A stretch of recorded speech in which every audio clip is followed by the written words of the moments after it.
Ótimo. Então eu estava falando aqui das táticas de negociação, né? Foi aí que eu parei? E aí eu ia falar de ameaças. Ameaçar numa negociação faz sentido? Normalmente me respondem não, não faz sentido, mas eu cito sempre muitos exemplos de ameaças. Quem já negociou, quem tem um patrocínio na maior emissora de televisão do país, sabe que todo ano a maior emissora do país chega e fala: vamos renovar o patrocínio mais cedo esse ano? Você fala: não, imagina, todo ano é no meio do ano que eu negocio. Não, mas é que mudou as regras, vai ser mais cedo esse ano. Mas sabe o que é? Tem uma carta aqui da concorrente e que já está assinada e eu preciso que você assine, porque senão você perde o patrocínio para o concorrente. Isso é uma ameaça e o mercado faz muito às vezes isso. E a ameaça acontece quando você tem uma exclusividade, um produto ou um know-how que o concorrente não tem.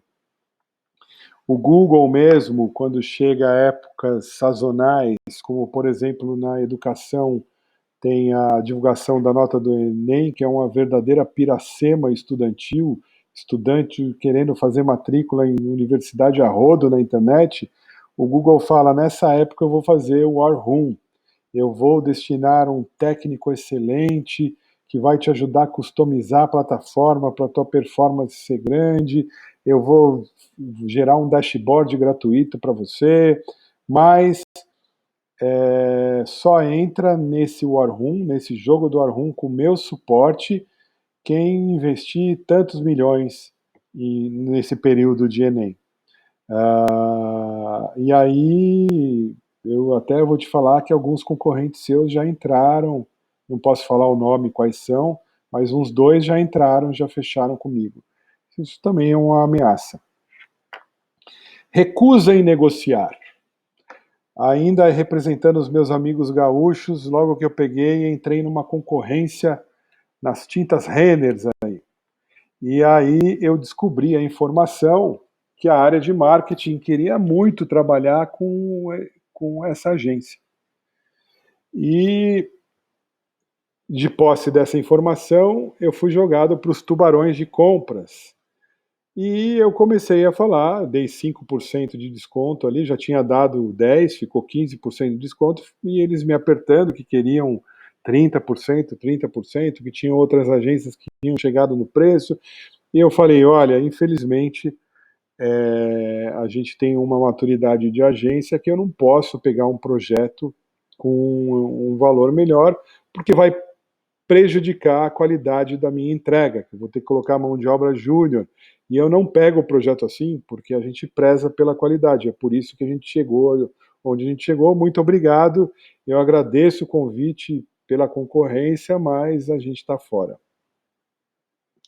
Passou uma semana, a área de compras ligou: não, veja bem, mas a área quer muito vocês, você não pode melhorar o preço. Falando: não posso, esse é o preço e a gente ganhou a concorrência mesmo assim.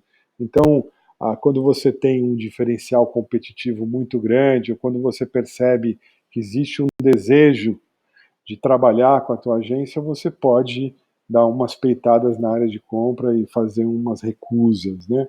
Apelo emocional é quando você encontra um afável pela frente, você faz lá a sua carinha de gato de botas, tal. Isso às vezes funciona também. Uh, Vamos falar agora de briefing. Briefing é um assunto interessante e como esse curso chama o atendimento publicitário digital, eu não quero me prolongar no briefing de comunicação. Eu quero mostrar onde está a pegadinha do briefing para o atendimento publicitário digital.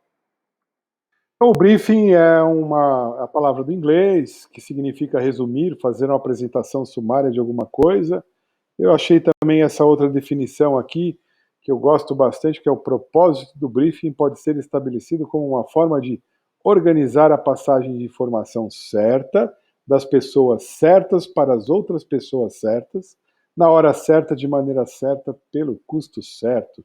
Olha que frase legal para pregar aí na mesa de vocês, para a equipe se inspirar. Então, o briefing serve para você encontrar e sistematizar a informação do cliente, né? Você vai ter que buscar. O cliente não sabe passar briefing a maior parte das vezes. O cliente não sabe dar briefing. Então, isso nunca critique o cliente porque ele não te passa um bom briefing. Porque o briefing, ele é função do atendimento. E muitas vezes um briefing é o que o cliente disse, e mais a pesquisa do atendimento que enriquece o briefing. Então eu não posso ser um atendimento leve e trás que leve exatamente o que o cliente me falou. Porque o cliente não tem tempo, não está com saco, a relação já está longa. Então, muitas vezes, o atendimento precisa, conhecendo o cliente, agregar informação do mercado, informação sobre a empresa. E aí o atendimento organiza e vai disponibilizar essas informações certas para a equipe na dose certa. Lembrando que colocar muita gente na sala de reunião para fazer um briefing custa dinheiro para a agência. Então eu preciso colocar as pessoas certas no tempo certo. Eu vou fundamentar e sustentar a ação publicitária, logo eu preciso conhecer a estratégia de marketing da agência e os porquês dessa ação publicitária. Eu vou inspirar e alimentar ideias e soluções criativas, eu vou provocar a equipe a fazer um projeto Duca e eu vou direcionar e delimitar o trabalho publicitário, né? Eu vou guiar essa equipe, principalmente dando sugestões positivas para a criação, sem criar conflitos, e deixando sempre muito claro se aquele caminho está resolvendo o problema e o objetivo de comunicação do cliente. Então, no briefing eu vou obter as informações das pessoas certas. Ah, que é óbvio, isso é tão óbvio, mas a gente vai ver mais para frente na metodologia, quando eu não organizo, quando eu não faço quando eu não faço um mapeamento de governança correto, eu posso estar pegando um briefing de uma pessoa que depois ela vai ser corrigida pelo seu superior. Então eu preciso ter certeza que esse briefing vem endossado, vem entendido pelas pessoas certas. Quantas vezes na minha carreira a gente trouxe, eu já vi atendimento trazendo um briefing de um analista que depois gera todo um trabalho dentro da agência e quando esse trabalho é devolvido, o superior desse cara vê e fala não é nada disso que eu queria, então tem que tomar cuidado com a governança. Então a gente organiza o menor número possível de reunião, para que elas não se prolonguem muito, não pode ser nem muito nem pouco. A gente programa para que a participação de cada integrante seja necessária, associa sempre o briefing ao planejamento da propaganda. Então aqui eu deixei até uma série de dicas para você. O que a gente não deve fazer no briefing, não ser muito chato, muito formal, não ser só um leve trás, né? E às vezes ter momentos de inspiração, que você tenha uma narrativa bacana para envolver a equipe e nunca perder o foco. Reunião de briefing, normalmente surgem conversas alternativas, aí se perde o foco. Aqui eu fiz para vocês um resumão aqui, ó, do que é um briefing publicitário, né? Um briefing de campanha. Porque uma agência de publicidade, ela precisa dar uma solução de comunicação para o lançamento de um produto ou de um serviço. Então, trazer um bom briefing é trazer detalhes sobre isso. Então, sobre o produto ou sobre o serviço, quem fabrica, onde o produto é feito, quando e qual quando, como, quando e por que o produto foi vendido, qual que é a performance atual do produto, vantagens e desvantagens, se existe garantia, se ganhou algum prêmio. Qual o mercado ele é vendido? Aqui a gente está falando de um básico do marketing, que são os 4 P's, né? Preço, produto, praça e a promoção.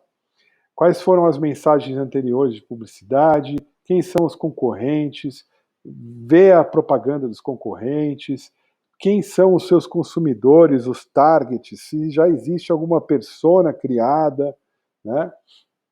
Se é um produto ou um serviço que tem sazonalidades, como eu falei da área de educação, que tem lá o Enem, quais são os canais de propaganda que o cliente gosta de usar ou já usou, mídia, promoção, merchandising, como é o tom de comunicação, por exemplo, uma Brahma usa o arquétipo do bobo da corte, uma Skol Beats, que é sempre bem humoradinho, ou não, é o governante, é o fora da lei, como é uma Harley Davidson, como é uma marca de jeans, aí uma diesel da vida. Quais são as obrigatoriedades? Então, se já existe um manual da marca, se já existe alguma visão, missão e valores que dão algum tom para a comunicação, os dados de pesquisas que tenham prontas, né, ou que você consiga, dados demográficos, psicográficos, como é feita a distribuição. Então, é função do atendimento publicitário trazer todas essas informações para a criação, para o planejamento, né? Mas, quando eu falo de agência digital, eu confundo muito o que é briefing com o que é escopo. O que é briefing? O que é escopo? Né? E quando eu falo de agência digital, eu estou falando do encontro de taxonomias, de significados de palavras que vem de um lado do marketing e do outro lado de TI, né, do marketing, da publicidade. E o escopo é uma palavrinha que, quando ele entra na nossa vida, ele tem o significado TTI, de projetos. Então, o que é o escopo de um projeto? É diferente de um briefing. Um briefing de comunicação, como eu disse aqui, é um briefing que traz o entendimento da estratégia de marketing para o produto ou para o serviço que eu estou vendendo. E no meio das coisas que vão gerar esse projeto de comunicação, ele vai gerar um evento. O evento pode ser um projeto. Então, qual é o escopo desse projeto? Um website pode ser um projeto, um aplicativo pode ser um projeto. Então, qual é o escopo desse projeto? E um projeto, ele é descrito de uma forma diferente do briefing. Você precisa separar o que é escopo do projeto, que é como ele é feito, do escopo do produto, que é o que é feito. O que é feito é um website com uma área institucional, uma área Fale Conosco, uma área nossos serviços e nossos produtos, e um carrinho de compra e um meio de pagamento eletrônico. Isso é o escopo do produto. E qual que é o escopo do projeto? Esse projeto tem uma fase de levantamento e análise, esse projeto tem uma fase de arquitetura da informação, uma fase de design, uma fase de desenvolvimento, outra de implementação e teste de homologação e produto final. Então, as etapas de um projeto são o escopo do projeto e as etapas de um produto são o escopo de um produto. É muito importante o atendimento que está se metendo com o digital começar a descrever essas coisas separadas, porque o que acontece no mercado é o atendimento, escrever e tentar vender o escopo do produto. E o que acontece? Isso desvaloriza a proposta, porque quando você vende um site como se fosse um produto, sem mencionar o tamanho do projeto que é um site, o teu cliente pode ver esse site como se fosse um panfleto. Não é isso que acontece com a gente? Então eu preciso colocar na descrição a descrição de produto. Uma outra coisa importante que a gente tem nesse universo de marketing digital é que os projetos digitais, os websites, as landing pages, os hot sites, eles são feitos sobre um tipo de software que é chamado de CMS, que é o Content Management System, ou Sistema de Gerenciamento de Conteúdo. Então, muitos de vocês já devem ter ouvido falar sobre o WordPress. WordPress. Deixa eu dar um stop aqui na tela e eu vou compartilhar. Eu coloquei aqui na apresentação de vocês, deixa eu ver se eu consigo abrir.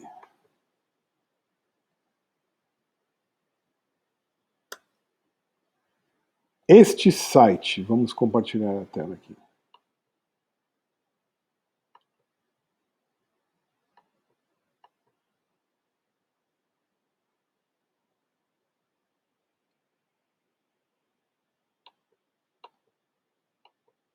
Este site chama DCMS Matrix, que ele compara as várias soluções que você tem de gestão de projeto, de software de gestão de conteúdo, desculpa. Como o WordPress, o Joomla, o SharePoint. Então, turma,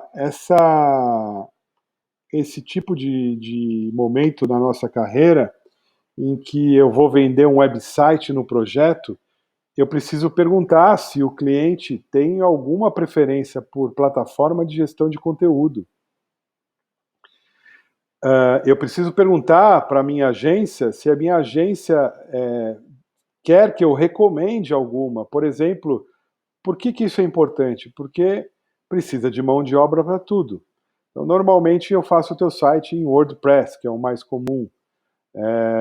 Então eu vou tentar vender isso para o cliente.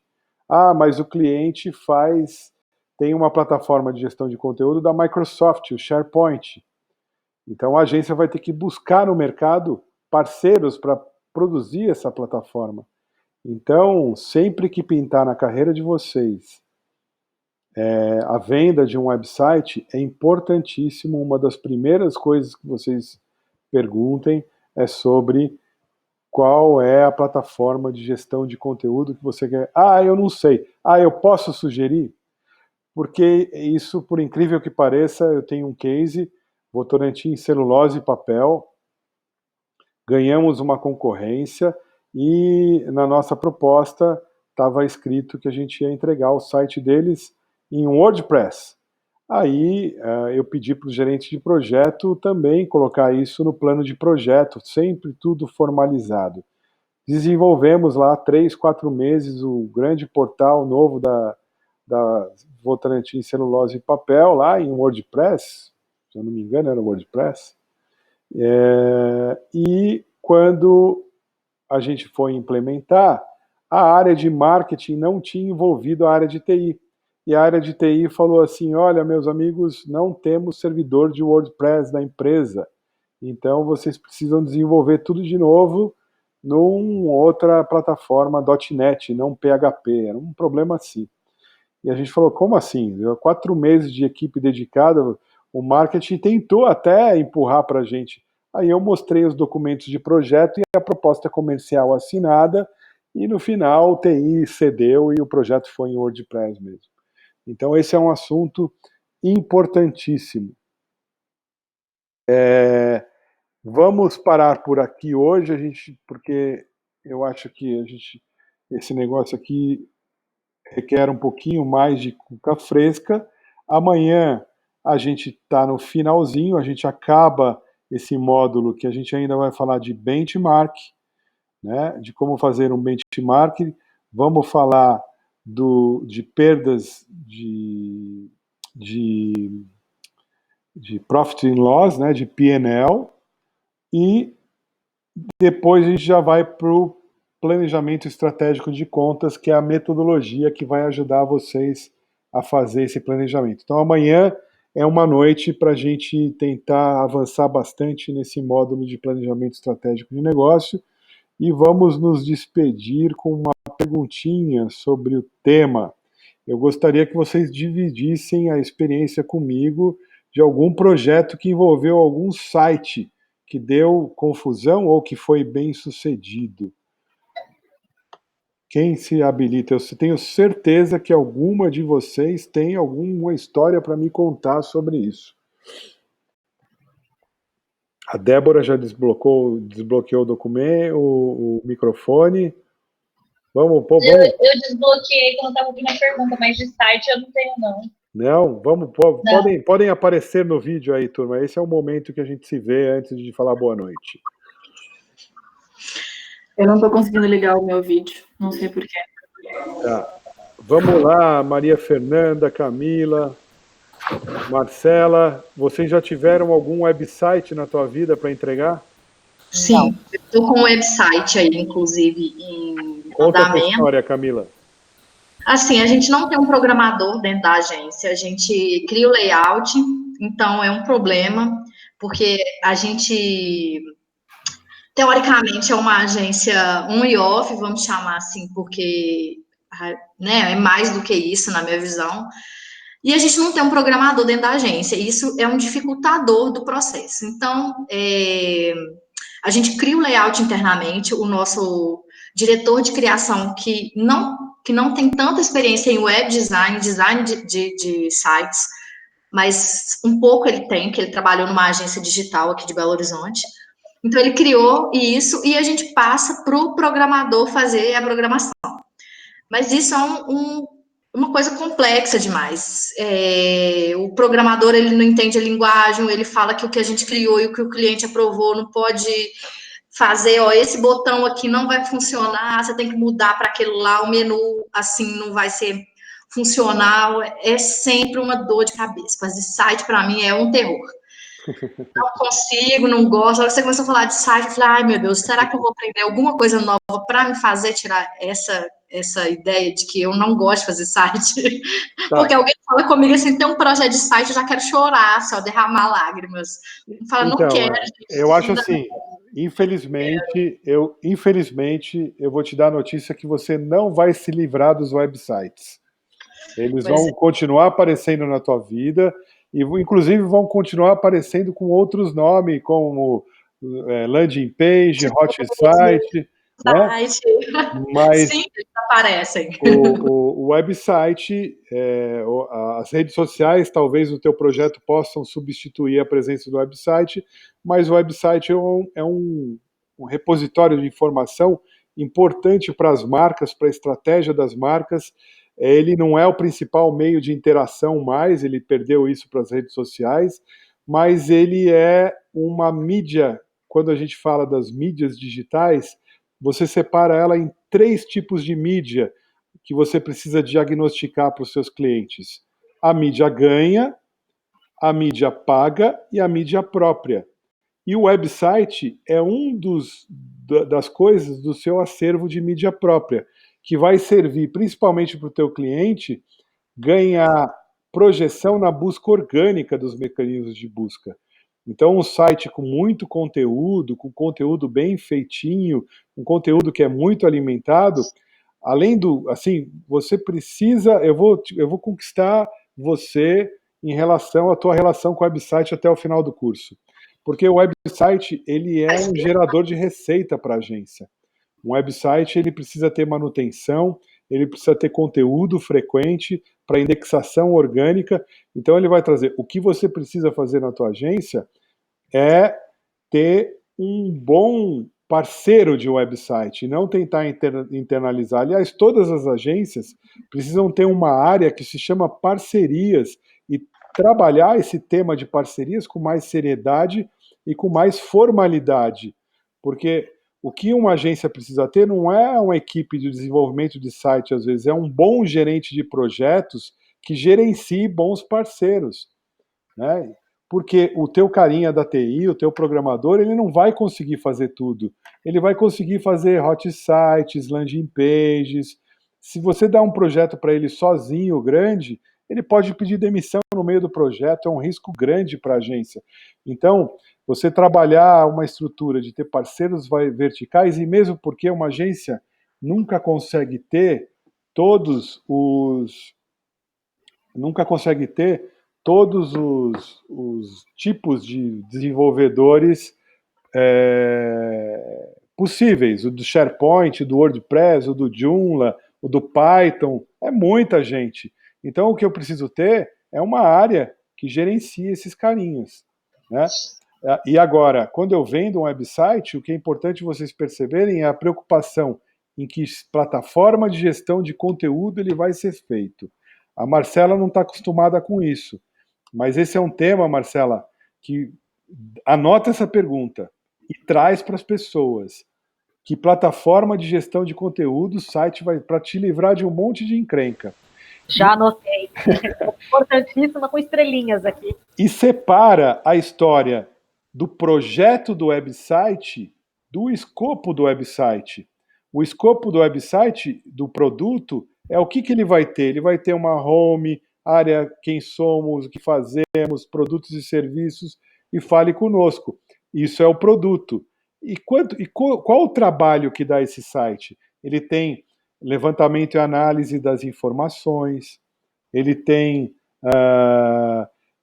uma fase de arquitetura de informação, que eu vou fazer o wireframe, ele vai ter um cara de criação, que depois vai dar o conceito criativo, depois vai ter o programador front-end, o de back, eu vou ter que testar e homologar no teu ambiente. Olha quantas horas está dando tudo isso, porque o teu cliente tende a colocar o website como um itemzinho do briefing lá de comunicação. Isso desvaloriza esse trabalho. Isso faz com que você não venda direito. E por que é importante vender direito um website? Porque ele pode ser o calcanhar de Aquiles da conta, não pode?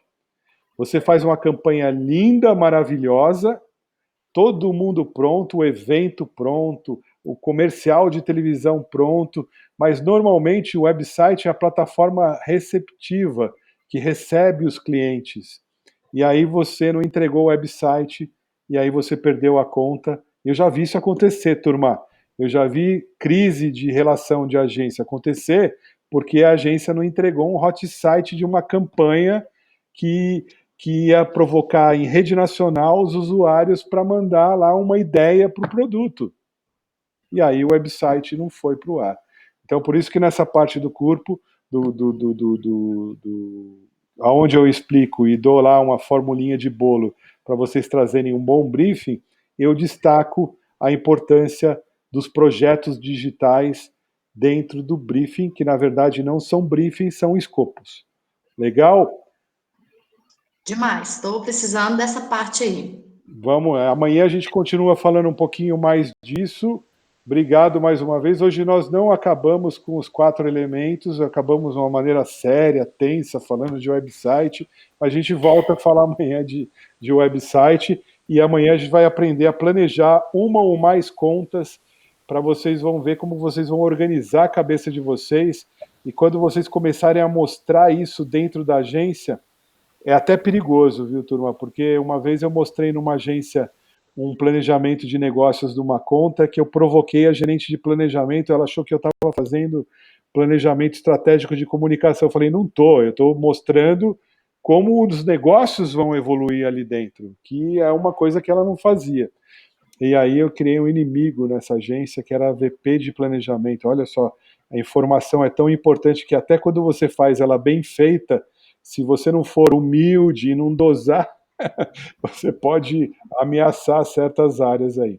Mas é isso, turma. Obrigado mais uma vez pelo segundo dia. Espero que vocês tenham gostado. E a gente se vê amanhã no mesmo bate-horário, no mesmo bate-canal aí, na internet.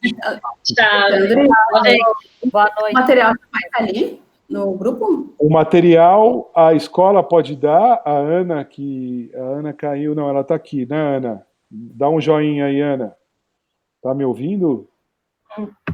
Você pode disponibilizar já o material para eles? Pode me dar mais um joinha ou eu ponho lá no Face? Sim ou não? Manda amanhã de manhã para vocês. Muito bem. Então amanhã vocês terão um material novo do curso. Muito obrigado, turma. Boa noite. Até amanhã, viu? Boa noite. Tchau. Boa noite, obrigada.